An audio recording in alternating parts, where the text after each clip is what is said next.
दोस्तों, कहानियां केवल मनोरंजन नहीं करती, वे जीवन का दर्शन भी सिखाती हैं। आज की कहानी दो बहनों की है, राधिका और मीरा, जिनके विश्वास की राहें अलग थीं, लेकिन एक घटना ने उनके जीवन को एक सूत्र में बांध दिया। ये कहानी भक्ति, भाग्य और भगवान श्री कृष्ण की शरण की शक्ति की है। आइए इस यात्रा में शामिल हों, जहां हर पल एक सबक देता है और हर संकट के पीछे छिपा है एक चमत्कार। दिल्ली के पास वृंदावन की पवित्र भूमि से कुछ मील दूर एक छोटा सा मोहल्ला था, कृष्णनगर। यहां की गलियां सकरी थी, दीवारें पुरानी थी, लेकिन यहां के लोगों के दिलों में आधुनिकता और परंपरा का अनोखा मेल था। सड़कों पर सुबह सुबह मंदिरों की घंटियां बजती और शाम को बाजार में रौनक छा जाती। इसी मोहल्ले में रहती थी दो बहनें, राधिका और मीरा। राधिका, जो उम्र में बड़ी थी, एक साधारण सी दिखने वाली महिला थी। उसका चेहरा शांत था और आंखों में भक्ति की चमक थी।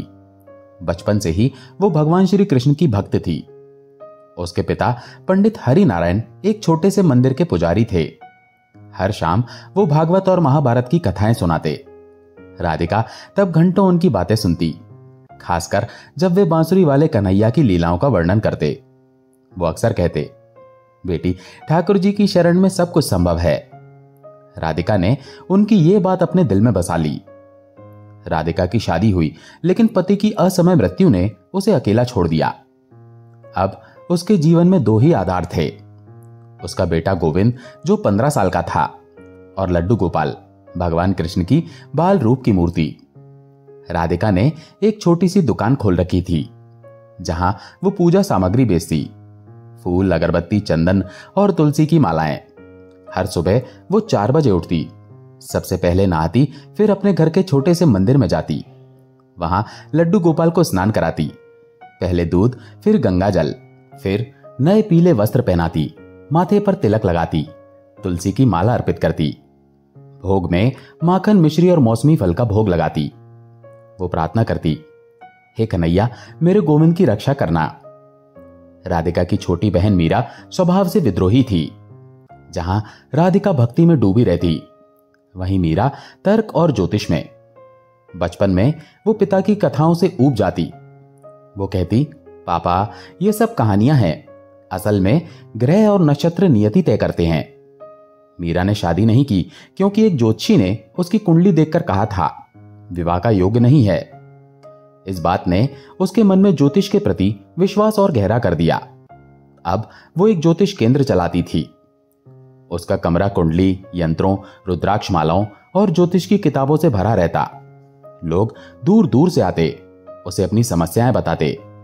व्यापार में नुकसान, वैवाहिक जीवन में तनाव, संतान सुख की कमी। मीरा उनकी कुंडली देखती, ग्रहों की चाल समझती और उपाय बताती। शनि की दशा है, ये यंत्र घर में रखो। राहु खराब है, काले तिल दान करो। ये वाक्य अक्सर उसके मुंह से निकलते थे। दोनों बहनें एक ही घर में रहती थीं, जो उनके पिता ने छोड़ा था। घर पुराना था, लेकिन प्यार से सजा था। राधिका का कमरा मंदिर जैसा था, दीवारों पर कृष्ण की तस्वीरें, तुलसी का पौधा और भजन की किताबें। मीरा का कमरा एक प्रयोगशाला जैसा था, मेज पर चार्ट, लैपटॉप और ज्योतिष सॉफ्टवेयर। राधिका का बेटा गोविंद दोनों से बहुत प्यार करता था। वो मां के साथ मंदिर में बैठता, भजन गाता। मौसी से वो ज्योतिष की बातें सुनता, लेकिन मन ही मन हंसता। वो मजाक करता, मौसी, आपकी कुंडली में तो मेरी शरारतें लिखी होंगी। गोविंद एक सामान्य किशोर था। स्कूल में पढ़ाई अच्छी करता था, लेकिन उसकी खेल में रुचि ज्यादा थी। क्रिकेट, फुटबॉल, साइकिल रेस, उसकी दुनिया दोस्तों और मौज मस्ती से भरी थी। वो मां की तरह भक्ति में विश्वास रखता था। हर शाम वो मंदिर में बैठता और लड्डू गोपाल से बातें करता। ठाकुर जी, आज स्कूल में मेरा दोस्त रवि मुझसे नाराज हो गया, उसे मना लूं ना? राधिका ये देखकर मुस्कुराती। उसे लगता गोविंद उसका सबसे बड़ा वरदान है।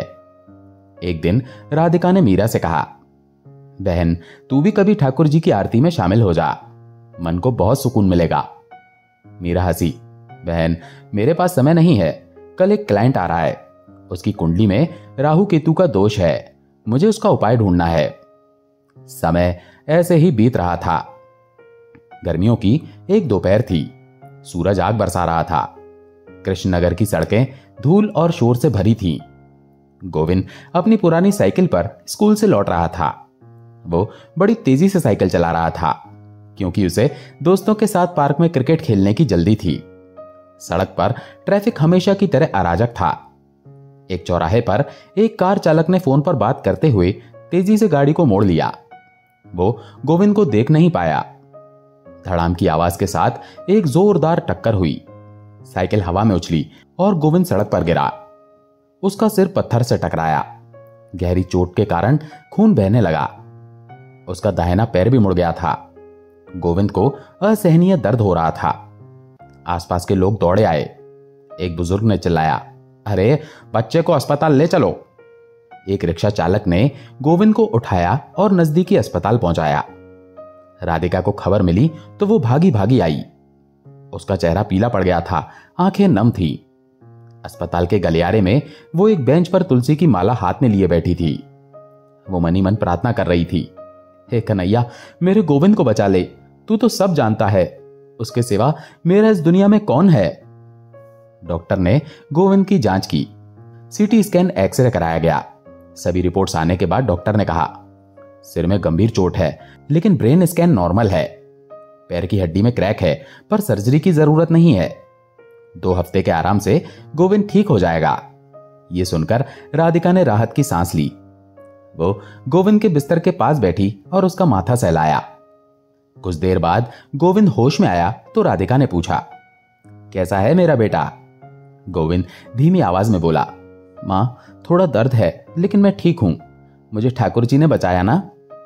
राधिका ने मुस्कुराकर कहा, हाँ बेटा, ठाकुर जी ने तुझे बचा लिया। कुछ देर में ही मीरा भी अस्पताल पहुंची। उसने राधिका को देखा, फिर तंज कसा। देखा बहन, मैं कहती थी गोविंद की कुंडली देख, शायद इसका मंगल खराब है। एक्सीडेंट का योग है। तेरी पूजा से क्या हुआ? बच्चे को चोट लगी गई ना? राधिका ने शांत स्वर में जवाब दिया, मीरा, जो ठाकुर जी चाहते हैं वही होता है। शायद कोई बड़ी मुसीबत टल गई। अस्पताल पास था, मददगार लोग मिले। मेरे ठाकुर जी ने रक्षा की।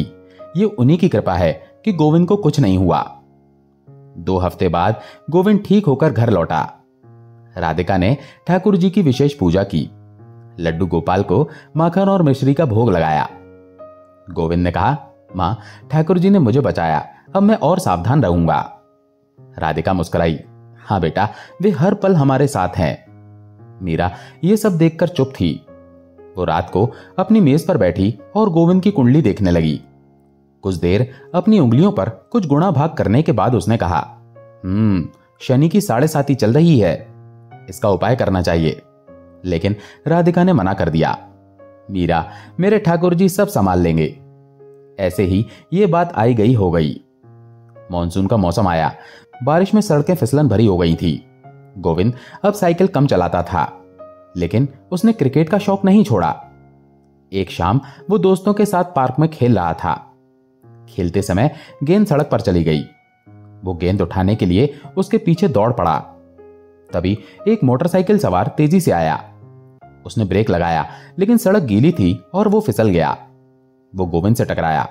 गोविंद गिर पड़ा और उसका दाहिना हाथ टूट गया और कमर में भी चोट लगी। तेज दर्द से वो चीख पड़ा। उसके दोस्तों ने उसे उठाया और नजदीकी अस्पताल ले गए। राधिका को जब ये खबर मिली तो वो फिर दौड़ी। अस्पताल में वो गोविंद के पास बैठी माला जप रही थी और मनी मन ठाकुर जी से बातें कर रही थी। कन्हैया, तूने पहली बार गोविंद की रक्षा की, अब भी करेगा। डॉक्टर ने कहा, हाथ में फ्रैक्चर है, प्लास्टर लगेगा। कमर को आराम चाहिए। इसका भाग्य अच्छा है, ज्यादा बड़ा नुकसान नहीं हुआ। इतने में मीरा भी वहां आ गई। इस बार उसका गुस्सा साफ दिख रहा था। वो गुस्से और व्यंग भरे मिश्रित स्वर में बोली, देखा बहन, दोबारा चोट। मैं कहती थी इसकी कुंडली में दोष है, इसके भाग्य में दुख लिखा है। तेरे भगवान क्या कर रहे थे? इसका उपाय कर, तंत्र कर। राधिका ने शांत स्वर में कहा, मीरा, अगर ठाकुर जी चाहते हैं दुख आए तो आए, लेकिन देख, प्रारब्ध में वे हमारे साथ हैं। इस बार भी अस्पताल पास था। गोविंद समय से अस्पताल पहुंच गया। डॉक्टर अच्छे मिले। गोविंद जल्दी ही ठीक हो जाएगा। इस बार गोविंद को ठीक होने में 1 महीना लग गया। जिस दिन उसका प्लास्टर हटा, राधिका ने फिर पूजा की, लेकिन अब गोविंद डरने लगा था। वो बोला, मां, मेरे साथ बार बार ऐसा क्यों होता है? राधिका ने उसे गले लगाया। बेटा, जीवन एक परीक्षा है। ठाकुर जी पर विश्वास रख, वे हर कदम पर हमारे साथ हैं। लेकिन मीरा की चिंता अब गहरी हो गई थी, क्योंकि वो गोविंद की मौसी जो थी। उसे समझ नहीं आ रहा था कि गोविंद के साथ बार बार ये दुर्घटनाएं क्यों हो रही थीं। उसकी कुंडली में ऐसा क्या दोष है? वो रातों को जागती, सोचती, कुंडली में क्या दोष है, मुझे पता करना होगा। सर्दियां आ चुकी थी। उन दिनों घना कोहरा था। राधिका और गोविंद एक दिन बाजार जा रहे थे। वो ऑटो में बैठे थे और सामान की लिस्ट बना रहे थे। अचानक ऑटो चालक ने स्पीड बढ़ाई। कोहरे में सामने ट्रक नहीं दिखा। उसने ब्रेक लगाया, लेकिन फेल हो गए। ऑटो पलट गया। राधा का सिर ऑटो के पाइप से टकराया। गोविंद का पैर ऑटो की सीट में फंस गया। दोनों को चोट आई थी। राहगीरों ने उन्हें अस्पताल पहुंचाया। डॉक्टर ने राधिका से कहा, राधिका जी, आपके सिर में चोट लगी है, कुछ टांके लगाने पड़ेंगे। गोविंद का पैर चोटिल है, लेकिन हड्डी सुरक्षित है। आप दोनों जल्दी ही ठीक हो जाएंगे। राधिका ने आंखें बंद की और मनी मन कहा, धन्यवाद ठाकुर जी। मीरा भी अस्पताल आ चुकी थी। वो अब और नहीं रुक सकी। उसने गोविंद का जन्म विवरण लिया और अपने विश्वसनीय ज्योतिषी पंडित विश्वनाथ के पास गई। पंडित जी बुजुर्ग थे और उन्हें ज्योतिष में 40 साल का अनुभव था। उन्होंने गोविंद की कुंडली खोली और ग्रहों की गणना की। अचानक उनका चेहरा पीला पड़ गया। वो हैरानी से बोले, ये कुंडली, इसकी तो मृत्यु हो चुकी है, करीब 1 साल पहले। मीरा हंसी, पंडित जी, ये क्या कह रहे हैं? ये मेरे भतीजे की कुंडली है और वो जीवित है।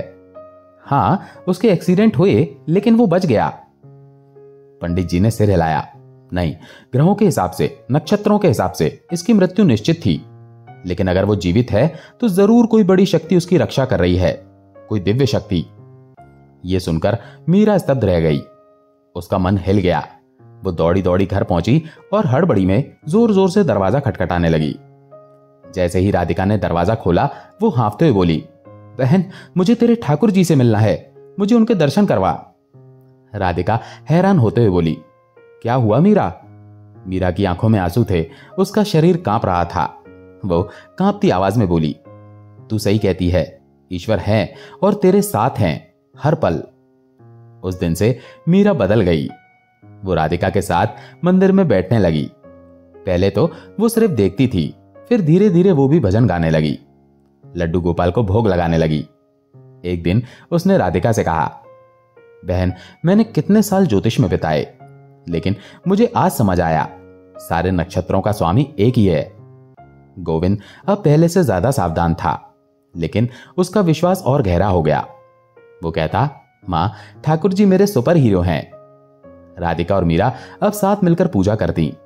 मोहल्ले में लोग उनकी कहानियां सुनते और प्रेरित होते। ये कहानी हमें सिखाती है कि आपके नक्षत्र कितने भी खराब हों, आपकी कुंडली कितनी भी खराब हो, आपका भाग्य कितना भी खराब हो, आप घबराइए मत, डरिए मत, परेशान मत होइए। एक बात याद रखिए कि अनंत ब्रह्मांड का रचयिता कौन है, सब नक्षत्रों का स्वामी कौन है, कौन है जिसकी बांसुरी के इर्द गिर्द सारे नक्षत्र घूमते हैं, सारे ग्रह घूमते हैं, जिसके चरणों में अनंत ब्रह्मांड है, जो सबका रचयिता है। इस अनंत ब्रह्मांड में एक पत्ता भी उसकी मर्जी के बिना नहीं हिल सकता। वो है भगवान श्री कृष्ण। वो है अनंत ब्रह्मांड के रचयिता। यदि आप उनके सानिध्य में हैं, उनकी शरण में हैं, तो आपको इस अनंत ब्रह्मांड में किसी भी चीज से घबराने की आवश्यकता नहीं है। वो सब नक्षत्रों के स्वामी हैं। आपका भाग्य कितना भी खराब हो, नक्षत्रों की दशा कितनी भी खराब हो, ग्रहों की दिशा कितनी भी खराब हो, यदि आपका विश्वास पक्का है तो कोई ग्रह, कोई नक्षत्र, कोई दशा आपका बाल भी बांका नहीं कर सकती। दुर्योधन की कुंडली में राजयोग था, राजा बनना था उसे, लेकिन अर्जुन के साथ भगवान थे, सब नक्षत्रों के स्वामी थे, इसीलिए अर्जुन महाभारत जीत गया। जब सब नक्षत्रों का स्वामी आपके साथ होना तो घबराना नहीं चाहिए, चिंता नहीं करनी चाहिए, डरना नहीं चाहिए, उस पर विश्वास रखना चाहिए। तो दोस्तों, अपने विश्वास को मजबूत रखिए। दोस्तों, आशा है ये कहानी आपको पसंद आई होगी। अगर पसंद आई हो तो वीडियो को लाइक करके कमेंट में जय श्री कृष्णा जरूर लिखें। चैनल पर अगर पहली बार आए हैं तो चैनल को सब्सक्राइब जरूर करें। जय श्री कृष्णा।